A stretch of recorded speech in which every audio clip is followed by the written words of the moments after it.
সবাইকে স্বাগত জানাচ্ছি। প্রোনাউনের যে শ্রেণী বিভাজন আমরা গত ক্লাসে পড়েছি, সেই শ্রেণী বিভাজনের বা শ্রেণী বিভাগের যে প্রথম প্রোনাউনটি আছে পার্সোনাল প্রোনাউন, আমরা ওই ক্লাসে পড়েছি যে প্রোনাউন হচ্ছে 8 প্রকার ইংরেজিতে, আর বাংলা ব্যাকরণ অনুযায়ী সর্বনাম হচ্ছে 9 অথবা 10 প্রকার। তো যাই হোক, আজকে আমরা যে প্রথম যে ধরনটি আছে প্রোনাউন বা সর্বনামে পার্সোনাল প্রোনাউন, সেটি নিয়ে ইনশাআল্লাহ আলোচনা করব। তার আগে একটু বলে রাখি আপনাদেরকে যে আমি আমার ফেসবুক প্রোফাইলে আজকে একটি ভিডিও আপলোড করেছি পার্সন নিয়ে। এই পার্সন থেকেই কিন্তু পার্সোনাল শব্দটা আসছে। এখানে দেখুন আপনারা যে পার্সন থেকেই পার্সোনাল শব্দটি এসেছে, আর এই পার্সোনালকে কেন্দ্র করেই প্রোনাউন, প্রথম যে প্রোনাউনটি আছে সেই প্রোনাউনটি গঠিত হয়েছে, অর্থাৎ পার্সোনাল প্রোনাউন, যেটাকে বাংলায় বলা হয় ব্যক্তিবাচক বা পুরুষসূচক সর্বনাম। তো আমি যে প্রোনাউন সম্পর্কিত যে ভিডিওটি আপলোড করেছি, আমি সেখান থেকেই মূলত আলোচনা করব পার্সোনাল প্রোনাউন। আমি বিস্তারিত বর্ণনায় যাব না বা সংজ্ঞায় যাব না। আসুন আমরা জেনে নেই তাহলে পার্সন থেকে পার্সোনাল প্রোনাউন, আর পার্সোনাল প্রোনাউনের বাংলাটা হচ্ছে ব্যক্তিবাচক বা পুরুষবাচক সর্বনাম। এখন তাহলে পার্সোনাল প্রোনাউন বলতে কি বোঝানো হয়? What do we mean by personal pronoun? তাহলে পার্সোনাল প্রোনাউনটা হচ্ছে যে কোনো ব্যক্তি সম্পর্কে কোনো কিছু বলা হবে, সেটাই হলো পার্সোনাল প্রোনাউন। অর্থাৎ এই জন্যই আমি এখানে বলেছি যে ব্যক্তি সম্পর্কিত যে প্রোনাউন বা যে সর্বনাম, সেটা হলো ইংরেজিতে পার্সোনাল প্রোনাউন, বাংলায় হচ্ছে ব্যক্তিবাচক বা পুরুষসূচক বা পুরুষবাচক সর্বনাম। এখন আমরা জানি যে একটা প্রোনাউনের কিন্তু 3টা ফর্ম হয়। সেটা হলো একটা নমিনেটিভ বা সাবজেক্টিভ, একটি হলো অবজেক্টিভ, আর একটি হলো পজেসিভ ফর্ম। নমিনেটিভ বা সাবজেক্টিভটাকে আমরা বাংলায় বলবো উত্তম পুরুষ, অবজেক্টিভ থেকে আমরা বলবো মধ্যম পুরুষ, এবং পজেসিভ থেকে আমরা বলবো নাম পুরুষ। নাম পুরুষ, মধ্যম পুরুষ এবং হলো উত্তম পুরুষ। এই উত্তম পুরুষের সঙ্গে আপনাদেরকে একটি বিষয় জানিয়ে রাখি যে ফার্স্ট পারসন, সেকেন্ড পারসন এবং থার্ড পারসন, এই 3 পারসনে যে প্রোনাউন সম্পর্কিত যে ওয়ার্ডগুলো বা শব্দগুলো আছে, সেটি কিন্তু হলো এখানে পার্সোনাল প্রোনাউন। এখন দেখুন, এখানে আমরা আই এর অবজেক্টিভ ফর্ম আমরা জানি মি, আই এর পজিটিভ ফর্ম আমরা জানি মাই বা মাই। এটাকে আমরা বাংলায় বলবো আমি বা মুই, মিতে বলবো আমাকে বা মোকে বা মো, আর মাই বা মাইনে আমরা বলবো আমার বা মো। আর ইউ বা দাও, এখানে আপনাদের শব্দটা একটু অন্যরকম মনে হতে পারে বা অপরিচিত মনে হতে পারে। দাও মানেও কিন্তু তুমি। দাও শব্দটা ব্যবহার করা হয় ইংরেজি সাহিত্যে। ইংরেজি সাহিত্যের ক্ষেত্রে এই দাও শব্দটা ব্যবহার করা হয়, ইউ শব্দটা ব্যবহার করা হয় না। আপনারা যখন ইংরেজি সাহিত্যের কোনো কবিতা পড়বেন, সেটা হোক এলিজাবেথিয়ান পিরিয়ড বা ক্লাসিক্যাল পিরিয়ড বা আমেরিকান পোয়েট্রি বা মডার্ন পোয়েট্রি, তখন কিন্তু দাও শব্দটা আপনারা পাবেন। তো দাও মানেও কিন্তু ইউ, ইউ মানেও দাও, অর্থাৎ এটা হলো ইংরেজি সাহিত্যের ভাষা, আর এটা হলো সর্বক্ষেত্রে ব্যবহারের যে শব্দ সেটি। তাহলে আমরা ইউ বা দাও, এটা নমিনেটিভ বা সাবজেক্টিভ পাবো। এর বাংলা অর্থ হচ্ছে তুমি, তুই, তোমরা বা তোরা। আর অবজেক্টিভ ওই ইউ বা দি, এটার বাংলা অর্থ হচ্ছে তোমাকে বা তোকে বা তোমাদেরকে। আর পজিটিভ ফর্ম হচ্ছে দাই বা ইয়োর বা ইয়োর্স, যেটা বাংলা অর্থ হচ্ছে তোমার বা তোর বা তোমাদের। তাহলে এখানে আমরা পেলাম যে আই, অর্থাৎ আমরা এখানে পেলাম আই, উই, ইউ, দাও, হি, সি, দে, এগুলো, এই যে এই প্রোনাউনগুলো যে আছে, এই প্রোনাউনগুলোর আপনি এই প্রোনাউনগুলোর এই নমিনেটিভ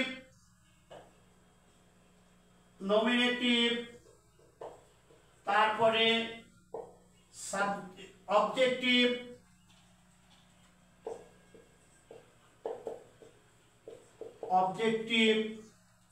এবং পজেসিভ। এই যে প্রোনাউনগুলো আছে আই, উই, ইউ, দাও, হি, শি, দে, এই যে প্রোনাউনগুলো আছে এই প্রোনাউনগুলোর যে নমিনেটিভ ফর্ম, অবজেক্টিভ ফর্ম এবং পজেসিভ ফর্ম যা আছে সেগুলো ইংরেজিতে হলো পার্সোনাল প্রোনাউন, এবং এইগুলোর নমিনেটিভ, অবজেক্টিভ এবং যে পজেসিভ ফর্মের যে বাংলা অর্থগুলো আছে সেগুলো হলো বাংলায় হলো ব্যক্তিবাচক বা পুরুষবাচক সর্বনাম। যেমন এখানে দেখুন, আমি বললাম যে আমি তোমাকে পছন্দ করি, আমি তোমাকে পছন্দ করি। এটাকে যদি আপনি ইংলিশে ট্রান্সলেট করেন তাহলে আই লাইক ইউ, আমি তোমাকে পছন্দ করি। এখানে দেখুন আই এর বাংলা অর্থটা হলো আমি, এখানে ইউ এর বাংলা অর্থটা হলো তোমাকে। এগুলো হলো আপনার নমিনেটিভ, এটা হলো নমিনেটিভ ফর্ম, এটা হলো অবজেক্টিভ ফর্ম। এই যে উপরে উল্লেখিত যে প্রোনাউনগুলো আছে এগুলো নমিনেটিভ, অবজেক্টিভ এবং পজেসিভ ফর্মই হচ্ছে পার্সোনাল প্রোনাউন, বাংলায় হচ্ছে ব্যক্তিবাচক বা পুরুষবাচক সর্বনাম। তাই এখানে আপনার আই এটা হলো পার্সোনাল প্রোনাউন, এটা ইউ এটা হলো পার্সোনাল প্রোনাউন, আর এখানে বাংলায় হলো আই হলো ব্যক্তিবাচক বা পুরুষবাচক সর্বনাম, আর তোমাকে হচ্ছে ব্যক্তিবাচক বা পুরুষবাচক সর্বনাম। এখানে আর একটি বিষয় আছে, দেখুন আমরা জানি যে ইট মানে হচ্ছে ইহা। ইট বলতে কিন্তু ব্যক্তিকে বোঝানো হয় না, বস্তুকে বোঝানো হয়। আমি প্রথমেই বলেছি যে পার্সন থেকে যেটা আসবে সেটাই হবে পার্সোনাল প্রোনাউন এবং এটা হবে ব্যক্তি সম্পর্কিত। আমি কিন্তু ওখানে বলিনি যে এই পার্সোনাল প্রোনাউনটা বস্তু সম্পর্কিত হবে, কিন্তু ইটটা পার্সোনাল প্রোনাউন হিসেবে ব্যবহৃত হবে এবং ডেমনস্ট্রেটিভ প্রোনাউন হিসেবে ব্যবহৃত হবে। আমরা যখন ডেমনস্ট্রেটিভ প্রোনাউনের ক্লাসে আসবো তখন বিষয়টি ইনশাল্লাহ আপনাদের কাছে অত্যন্ত পরিষ্কার হবে। ইট, কিন্তু ইটটা কিভাবে পার্সোনাল প্রোনাউন হয় আপনি যেমন দেখুন যে আমরা বলি শিশু, শিশু কিন্তু বস্তু নয়, শিশু কিন্তু ব্যক্তি, কিন্তু যেহেতু শিশুর বিবেক বুদ্ধি বা বিচার জ্ঞান থাকে না, এজন্য শিশুর পরিবর্তে হি বা সি ব্যবহার না করে আমরা ইট ব্যবহার করি। তাহলে কোনো শিশুর ক্ষেত্রে যদি ইট ব্যবহার করা হয় তাহলে সেটি কিন্তু পার্সোনাল প্রোনাউন হিসেবে গণ্য হবে। যেমন আমি বললাম the child is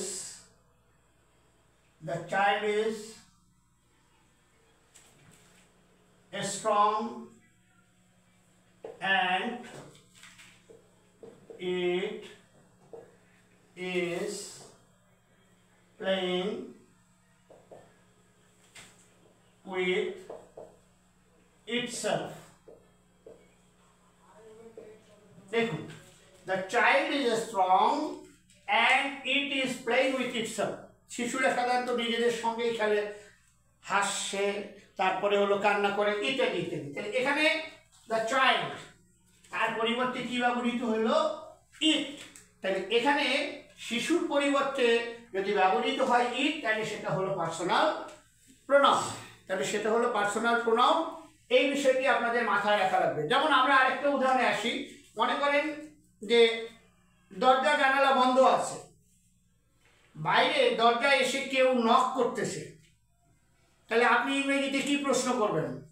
who are you knocking at the door? Who are you knocking at the door? Not, এটা কিন্তু নয়। আমরা বলবো হু। দেখুন এখানে আমরা তখন বলবো who is it, who is it. তার মানে দরজায় কে নক করতেছেন বা দরজার ওপাশে কে দাঁড়িয়ে আছেন বা দরজার ওপাশে কেউ অবস্থান করছেন, তাহলে এখানে এক্ষেত্রে ইটটা কিন্তু আপনার ডেমনস্ট্রেটিভ প্রোনাউনও হতে পারে বা পার্সোনাল প্রোনাউনও হতে পারে। কারণ দরজায় আপনার একটা শিশু এসে নক করতে পারে, দরজায় দেখা যেতে পারে আপনার কোনো প্রাণী এসে তার শিং দিয়ে গুঁতা মারতে পারে বা তার পা দিয়ে আঘাত করতে পারে। তাহলে সেক্ষেত্রে যদি আমরা প্রশ্ন করি তাহলে বলবো হু ইজ ইট, কে আপনি দরজায় দাঁড়িয়ে আছেন বা কে দরজায় নক করছেন। তাহলে এক্ষেত্রে ইটটা যদি শিশু হয়, যদি দেখেন আপনি দরজা খোলার পর একটা শিশু দাঁড়িয়ে আছে, তাহলে এক্ষেত্রে ইটটা হলো পার্সোনাল প্রোনাউন। আর যদি অন্য কিছু হয়ে থাকে তাহলে সেটা হয়ে যাবে ডেমনস্ট্রেটিভ প্রোনাউন।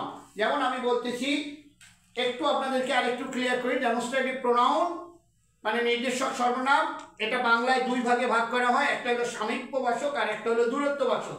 সামীপ্যবাচক মানে হলো খুবই নিকটের অর্থাৎ নৈকট্য, আর আপনার দূরত্ববাচক শব্দটার অর্থ হলো যে জিনিসটি বা যে বস্তুটি দূরে অবস্থান করে।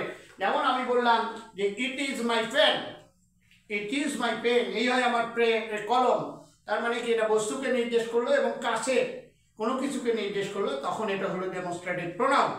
কিন্তু শিশুর ক্ষেত্রে যদি ব্যবহৃত হয় তাহলে সেটা হলো পার্সোনাল প্রোনাউন।